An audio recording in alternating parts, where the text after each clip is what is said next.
You're listening to the Veterinary Innovation Podcast.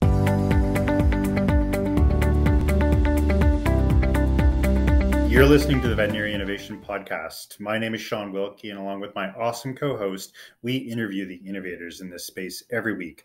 I'm super excited about today's guest. Ivan, please go ahead and introduce today's guest. Hey, I'm Ivan Zach. Very excited for two reasons. One is because Sean is not recording from the bathroom. And two, because we have an incredible guest on the podcast. And this is a colleague of mine, Dr. Quincy Howley.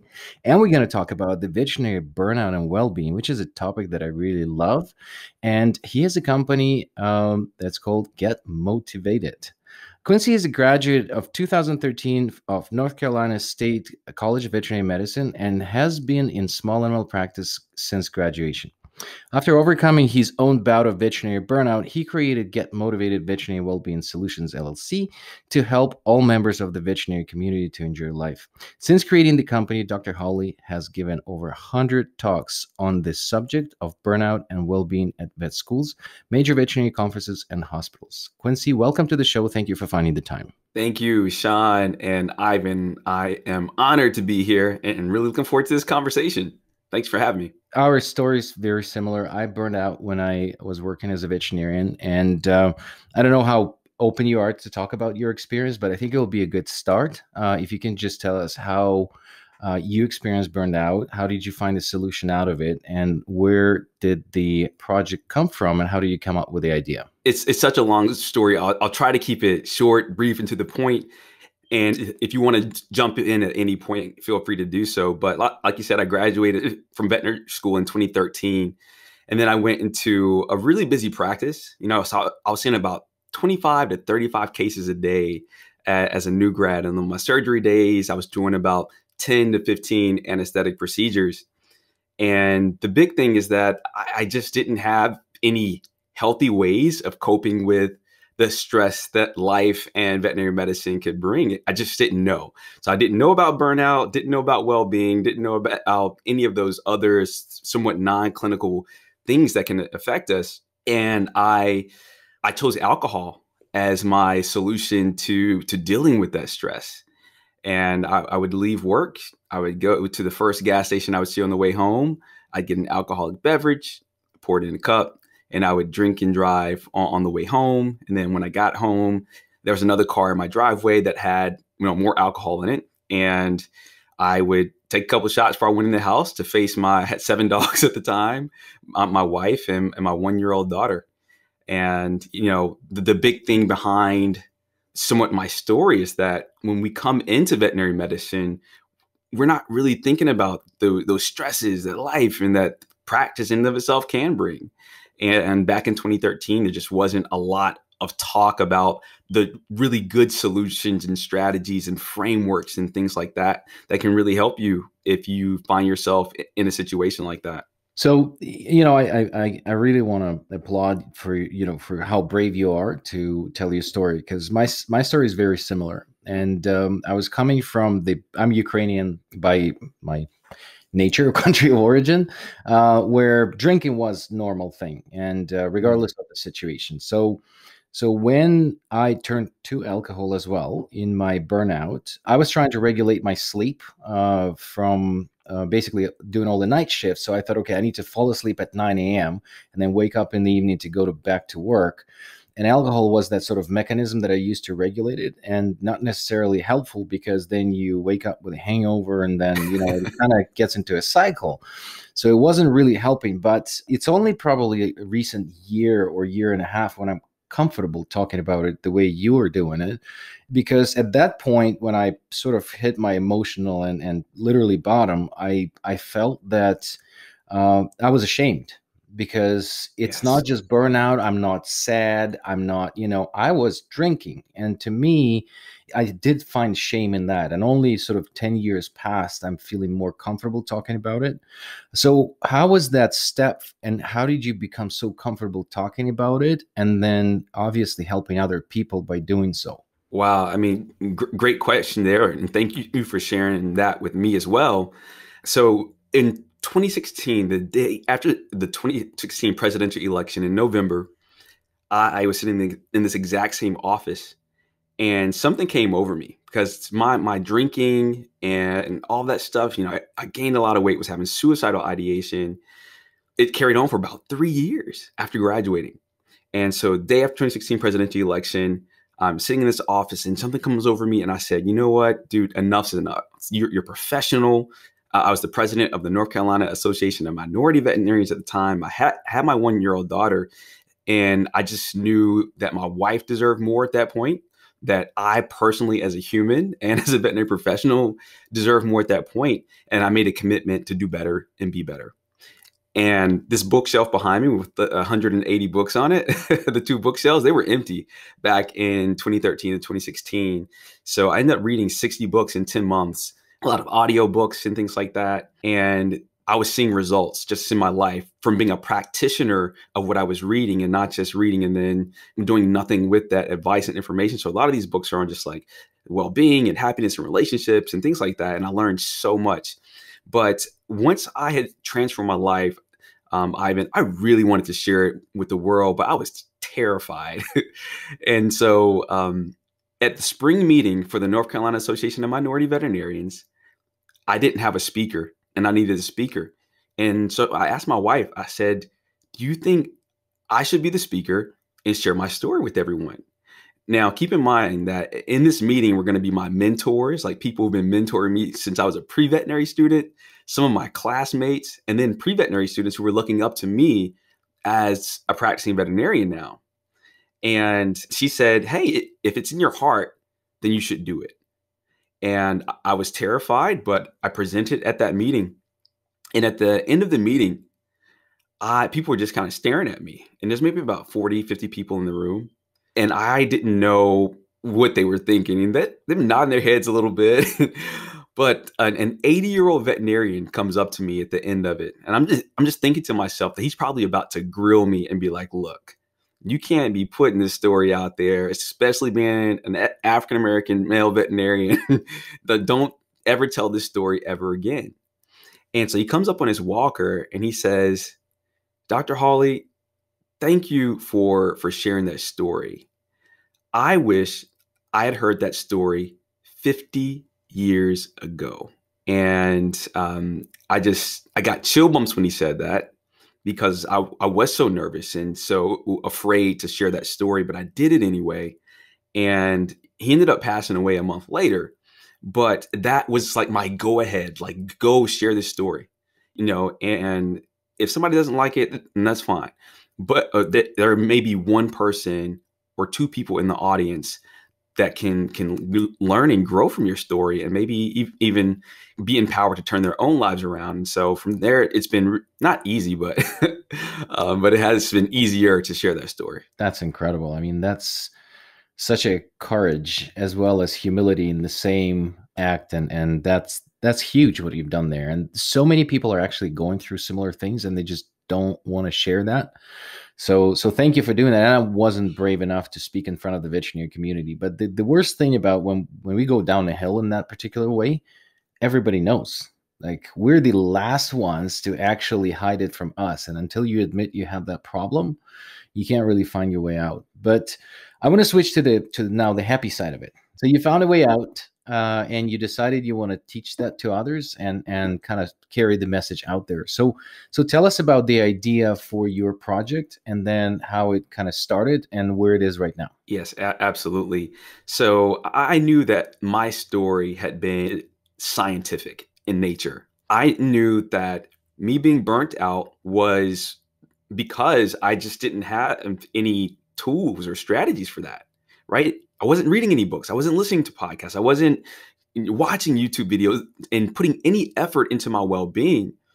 And when I started doing that, the results came and I just knew that it wasn't a coincidence. And I had heard stories of many other people from inside of the veterinary profession and outside of the veterinary profession who had similar stories. And so I kind of went through and I was looking for all the common denominators, like people who, even if they're in really tough situations, they have these qualities about themselves that help them to live lives of well-being despite life's challenges, despite veterinary medicine's challenges. And I ended up meeting with Renee, the co-founder of Get Motivated. And we just said that we really have to share these tips and strategies with everyone else. We both struggled, both overcame those struggles. And somewhat long story short, we got our coaching certifications to be like certified life coaches. We wanted to write a book that was going to be like the plums of veterinary well-being for veterinary professionals.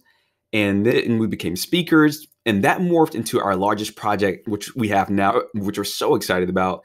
It's called Get Motivated University, and it's the world's first school of well-being specifically for veterinary professionals. Renee and I realized that we basically put ourselves through well-being school. That's what we did through the reading of the books and showing up to the CEs about well-being and everything else, right? And so we wanted to create that something that's veterinary specific, right? It's the same ways we consume the content, video, audio, written, and sometimes some live interactions as well. And to build up a community and somewhat of a support network to help people be self-reliant and to have people around them. But we created Get Motivated University in 2018, somewhat of a soft launch. And now we've got over 300 people enrolled in it, which is so awesome. And over almost 1,000 course enrollments. We've got 12 race approved credit hours. And our goal is to have 20 race approved credit hours by the end of 2021.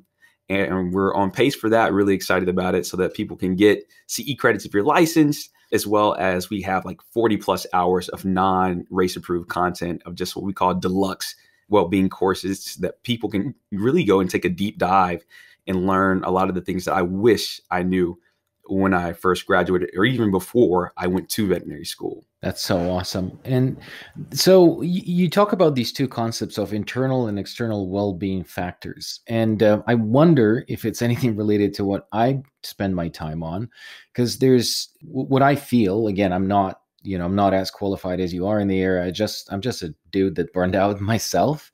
But I started looking at what factors are causing it aside from people. And there's well-being strategies, there's mindfulness, there's resilience training, there's all of these things that people go through themselves. But what I focus my time on right now is really the external factors, such as managing people, such as the environment where you work. So can we change really the business aspect of veterinary medicine so we don't put people that are predisposed to burnout into the situation where they get faster burned out or more burned out, if you will. So is that something within that sort of realm, or what do you define as external and internal well-being factors? I think you hit the nail right on the head, man. And when I'm looking at the full well-being picture, the full well-being circle, there's the organizational part of it, right? If you go into a hospital where you're seeing 35 cases, then your likelihood of being burned out is obviously higher. If all 100% of the clients are jerks, right?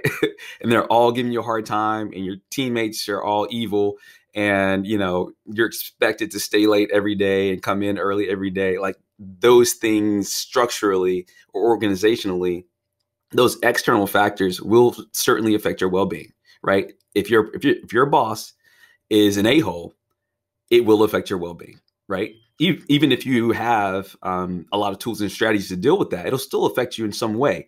But I really like to focus on the internal, which are things like your perspective, your self-belief, your commitment, your ability to use creative imagination to create in your mind first that what you want to experience. And from there, number 5, take massive action behind those things. Those are all internal things that we can do as individuals that will give you the result very, very quickly. All right. Even in your current situation. And I believe that systemic change, or the external changes and the internal changes, like the personal change, that they're both vitally important. You can't ignore one or the other, but systemic change takes a very long time in my experience, right? For the entire profession to change, to get all the clients to start behaving themselves is going to, if it ever happens, it's going to take a really long time. But you can shift your perspective and say, you know what?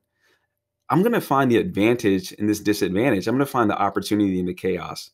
I choose to get better instead of bitter from the systemic and organizational changes that aren't yet there, right?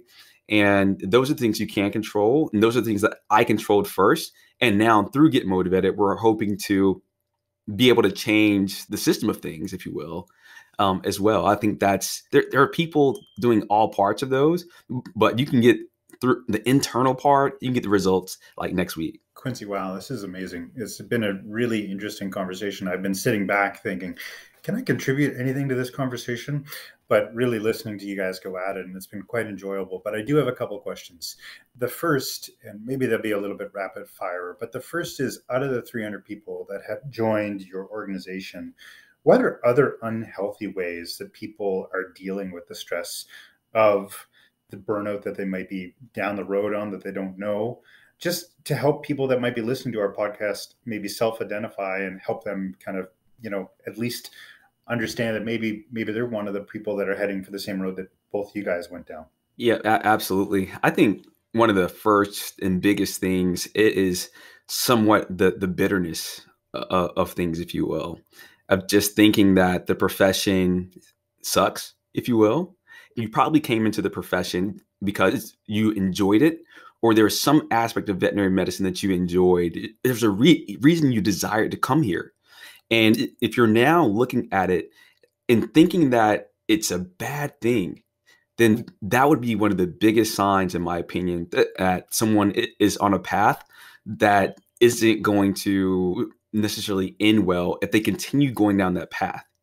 One of my favorite perspectives comes from a book called The Science of Being Great, where Wallace Wattles, he says that the world is perfect, but it's not yet complete. And I look at the veterinary profession as being the same exact way, and that it's perfect the way it is, but it's not yet complete. And that's why we have all of the innovation and all these other things coming in to help it reach a greater harmoniousness or completeness, if you will. So that's just one thing. If you're starting to feel bitter about something that you were once passionate about, there's probably some information that you could learn that could really turn that around and flip that for you. I think that the lack of boundaries, right? So when you're starting to say yes to a lot of things in terms of taking on more when you already feel overwhelmed, that's probably a really strong sign that you could be, if you're not already, headed towards burnout or deeper into something like burnout, right? And I hear this from leaders. I hear it from people who aren't leaders within the profession, that they're taking on too much when they're already overwhelmed. And that's just simply a lack of boundaries, the lack of the ability to say no, even to things that are good ideas. And I think Steve Jobs says that, right? He says that success is being able to say no to the 100 good ideas that you have, right?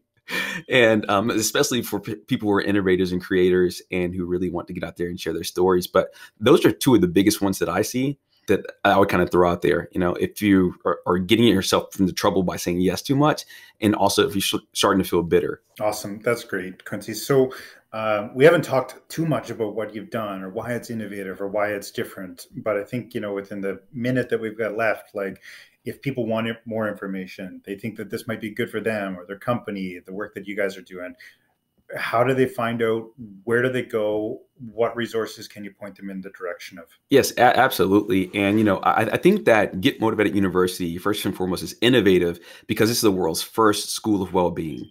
And, it's really early for us right now, but I know that in the future that hopefully this will be a global concept, that if I'm a veterinary professional, that I should probably have some level of well-being education for myself. And we're the only ones who are doing it veterinary specific at this point.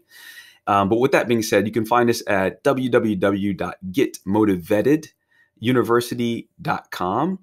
And we also have, if you're interested in having myself as a speaker, getmotivated.com, www.getmotivated.com. And then, of course, I'm on the social channels, Instagram at Dr.Quincy Hawley, and, LinkedIn, Facebook, things of that nature as well. Awesome. Well, thanks for that. We'll link all of that in the show notes so that you don't have to remember it or get confused by it, because it was pretty close. Yeah. And then I think, we're at the time. So the way that we always wrap up is we're looking for out of those 185 books or 65 books behind you, we're looking for you to pick one that you think people should look at that's important to you. And so what would you recommend? So the one I'd recommend is it's called the Wallace Wattles Trilogy, and it includes 3 short books. The first one is The Science of Being Great. The second one is The Science of Getting Rich. And the third one is The Science of Being Well. I think Wallace Wattles probably died back in like 1922. So it's one of those old books. It's a gem for sure. You have to knock the dust off of it, but it's great. That's awesome. And then we usually ask for a guest recommendation. Who do you think would be a good guest out of your circle to join us in this podcast? So his name is, he's a veterinary technician, Alejandro Contreras. He's an inventor, first and foremost, an entrepreneur. He invented something called Clip Trio, which is a new way of, not new way of clipping dogs' nails, but it's just an innovative nail trimming clipper that has the styptic powder. It's got like an unopened pouch there so that you're not using the same quick stop that you use on another dog. And it's a more sterile way of trimming nails, especially if you accidentally cut them too close. And you guys should definitely check him out. So it's called Clip Trio with a K, and his name is Alejandro Contreras. Thank you so much for listening to the Veterinary Innovation Podcast. If you want to hear about our new episodes, please follow us on any social media channel. Also, you can check out our website at veterinaryinnovationpodcast.com. See you next week.